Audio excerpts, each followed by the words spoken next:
Favorite albums of 1987. I've had these pulled a long time, and I've been working on this. This was difficult. This was the hardest year I've had, and I didn't think it would be. Part of the reason, I had over 30 albums from this decade. I used to have many more, but right now that's quite a few to have from one. But there was so much good stuff that came out. I was shocked at what I found. I'm sure I pulled something from 86 or 88. I tend to do that. At least one album I show is, well, that was from the wrong decade, Steve. Par for the course. But I had to really, really work on this. And now I have to put them all away. And that's the part I detest that. I just detest it. And I just need to hire someone to put away records for me, and my life would be good. But I can't. So you can see on the back wall, I have various albums from that year. There's Men Without Hats. See, we have My Dad Is Dead. That's a great one. The 11th. What's the 11th hour? 11th day. 11th Dream Day. 11th Dream Day. Very good album. Susan Vega, Eurythmics, R.E.M. Over there, Thunderbirds, The Beat Farmers, Tragically Hip. A few others that these are ones that did make it. I'm not going to talk about, I'm just going to show you real quick, but they were really good. R.E.M. Document. Love this album. And it has on there, the one I love. From Australia, The Stems. You talk about great garage rock, power pop. Absolutely phenomenally good album. LL Cool J came out. Bad, man. Bad. Awesome. John Hyatt had his masterpiece here. Bring the Family Home. Just an absolute incredible masterpiece. Well worth, should be in every collection. Love and Rockets, one of my all-time favorites from them, came out that year. They had no new tales to tell, and that's what they just talk about on Earth, Sun, and Moon. They have no new tales to tell. I mean, for many, this is an absolute top 10. Cult Electric, incredible stuff. They really got going on here, and they do Born to Be Wild, so what more can you ask for? But super good album there. And we have just incredible. Here's another great album, Close Lobster. Really hard to find. Good alternative rock on there. Well worth looking into. Dwight Yoakam had his debut, brings back country, changes country. Dwight Yoakam says, screw Nashville, and he comes out with this, brings in the Bakerfield sound, and totally, he was playing all the punk clubs. There he is. Psychedelic Furs, is it their best? No, but is it good? It does have Heartbreak Beat. Really good song. Another country, Lyle Lovett. This is his debut. Again, he changes the way things are. He takes country music, tosses it out. This guy could write better than almost anybody else. I have some of his other albums upcoming that I think are his masterpieces. Bruce Hornsby and the Range. Absolutely wants that. Just such a beautiful album. The way it is gorgeous, but the piano playing on this thing, outstanding. There's a nice original of Sisters of Mercy. It's not on there. For many people, the Corrosion, I mean, what more could you ask for? It would be on their top list. Didn't quite make it. And then, I would say this would be number 11, and that's Loop. Loop coming, it's Heaven's End coming out of the UK, and here we're bringing in shoegaze is coming in big time. You talk about distorted guitars going on. They took Jesus and Mary Chain and they even made it louder, and so Loop, really good stuff. But now we get to number 10. So there we go. I just spent four minutes going through ones that I love. That pile there, I absolutely love. Some of those up there, I love. Some of them are kind of, whatever. Oh, I had there's Pep. That's a couple more. There's the Icicle Works. And what we got there? Red Dust from Acoustic Alchemist. Okay? There's a lot of albums. All right, so number 10, the Silos, and I just recently picked this up, Cuba. It is a little folk, more Americana type music on here. There's hinges of Tex-Mex that are put in here. It just, to me, it's a beautiful song. It may not be for everyone. I know Chris Keebler, he went and bought this because I recommended it highly, and he said, "Well, I'm still trying to get used to that album." Maybe a little different. For me, this hit a note, and I bought it in CD, and I bought it in the 90s. I said, what is this album? I'm going to give it a try, and I couldn't put it down. And so I finally got a vinyl copy now in my new collection. I couldn't be happier. Getting pretty much Americana. There's some hard rock. There's some different things on there, but really, really good. Number 9, the Beavis Franz and Inner Marshland. The Beavis Franz is Nick Solomon. He's out of the UK, and he is a disciple of Jimi Hendrix. He worships the altar of Jimi Hendrix, but he doesn't have all that super fancy Jimi Hendrix works, but he makes psych, and he loves the psych. It's more the English psych. And this is just incredible. It's one of his early albums, easy to get, easy to find. But if you enjoy psych music and you want something kind of newer, a little different, well, this is 1987. Is it really new now? Not really. To me, it is. To you, some of you, no, it's not. A lot of old people watch my channel, so yeah, okay. But incredible, great stuff on this. Absolutely, I really like Beavis Franz, but the problem is with Solomon is some of his stuff's really good, some of it's not. He is prolific. He puts out so much music, but it's just kind of like this. His early stuff's pretty good. Okay, coming in at number 8, and this one I really, Ben Rankin will appreciate this, or Mike down in Australia. There's you too, buddy. This, to me, this is their masterpiece. This is the one. They really put things together. It's stadium rock. Just it's epic. They had something to say, and they really went into this thing. I mean, where the streets have no name. I mean, what a start! What a beautiful start. I still haven't found what I'm looking for. Gorgeous song. And, Bullet in the Blue Sky, or With or Without You. But I think one of the greatest ones is One Tree Hill.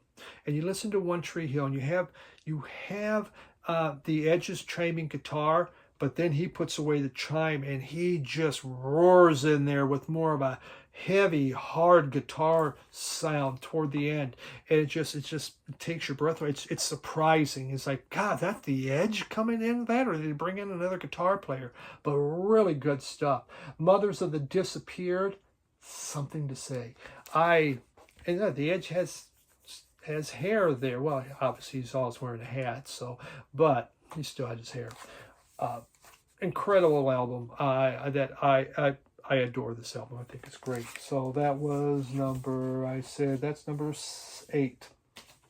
Number 7. It might be the last Cramps one to make my list. But here we have Rockin' and Reelin' in New Zealand. Rockin' and Reelin' in New Zealand. Yeah, just fun stuff. I mean, that says it all. Look at that on here. And, we have... See that? Just a classic Cramps. Hot Pearl Snatch, People Ain't No Good, What's Inside a Girl, Corn-Fed Dames, Sunglasses After Dark, Do the Clam, Aloha from Hell, Can Your Pussy Do the Dog, and a few others. This is Cramps are now switching into sexobilly music, and they come out strong with this. Well put together. The recording on this is top notch. Top notch. Sounds so good. Great stuff from the Cramps. Okay, then we go into, I think, Mellencamp's. If I had to have, there's that thread. If one album from one artist, this would be the one from John Cougar Mellencamp, or now turning into John Mellencamp, and it is The Lonesome Jubilee. He really got into the roots rock with his previous one, Scarecrow. When this comes in, he digs more into folk. He brings in the accordion, he brings in the fiddle, but he places them in such a beautiful way. I couldn't believe what I was hearing. I was not a John Mellencamp fan. I did, Scarecrow. I thought, yeah, okay, what? It's like Bruce Springsteen, but not as cool. And I really wasn't into it, though he had a lot of hits. This comes out and it's something different. I had not heard the accordion used quite like that. And the fiddle, I thought, wow. I mean, again, I've been listening to a lot of other stuff, but not those kind of instruments. And it just, again, blew me away. Paper and Fire, absolutely wonderful song. That fiddle and that accordion, they make that song. Cherry Bombs on here. Check it out. Such an incredibly powerful album. But we're doing something different, and it's going toward that Americana, but he's bringing a lot of different things along the way. Great stuff. Back to Australia. The Lime Spiders. The cave comes alive. Okay, this thing, I bought it because of this. I go, what is that? Look at that cover. I got to buy it because of that cover, and that is why I bought it. And the very first song on here, well, the lead singer's name is Mick Blood. That's cool. But starts with My Favorite Room. Again, it's by Mick Blood. It just rips. It is, oh my God, it's good. This is great psych. It's psych rock, garage rock. They did some other albums. Nothing topped this sucker. It just grabbed your attention. It brought you in. It's super inexpensive. If I'd stream it, listen to it, I think it's phenomenal. Just phenomenal. Okay, we are going down. That was number 5. Number 4, and another absolute classic. Oh, look, I have a receipt in there. The Minutemen and Double Nickels on the Dime. Now, it's a 2-album set made up of 500 songs. It seems that way. I mean, they're like 1-minute songs, 2-minute, maybe 3 minutes, and they're pretty worn out from that. But there's a lot of thought in these. It's just not throwaway stuff. It's all, again, there's great lyrics in there. They're trying to say something, and this is their opus. This is the album that they put it all together, and then of course T. Boone winds up dying. So not a cheap album. I spent a long time trying to get an original of this. Got it at my local Radio Wasteland, and it was one of those Grail type albums. So happy to have it back within my collection. Then number 3, and this would probably be on most people's list. I'd be surprised if it's not. It's the Screaming Blue Messiahs, and they are back. Okay, all right. So it's probably the only one on my list. This is pure fun. This is an absolute joy to listen to. Bikini Red's on here. I Can Speak American. If it's Jesus Chrysler Drives a Dodge. What a great. They'd been in America, and this was their tribute to America. 55 The Law. Lie Detector. I Want to Be a Flintstones on here. That got a lot of airplay. It's kind of, whatever. But these are Big Brother Muscle, Too Much Love. At the end, they have a waltz. And it goes into an absolute beautiful waltz. And it sounds good. It's a lovely waltz. And it has that waltz time beat. Beautiful. This thing's great.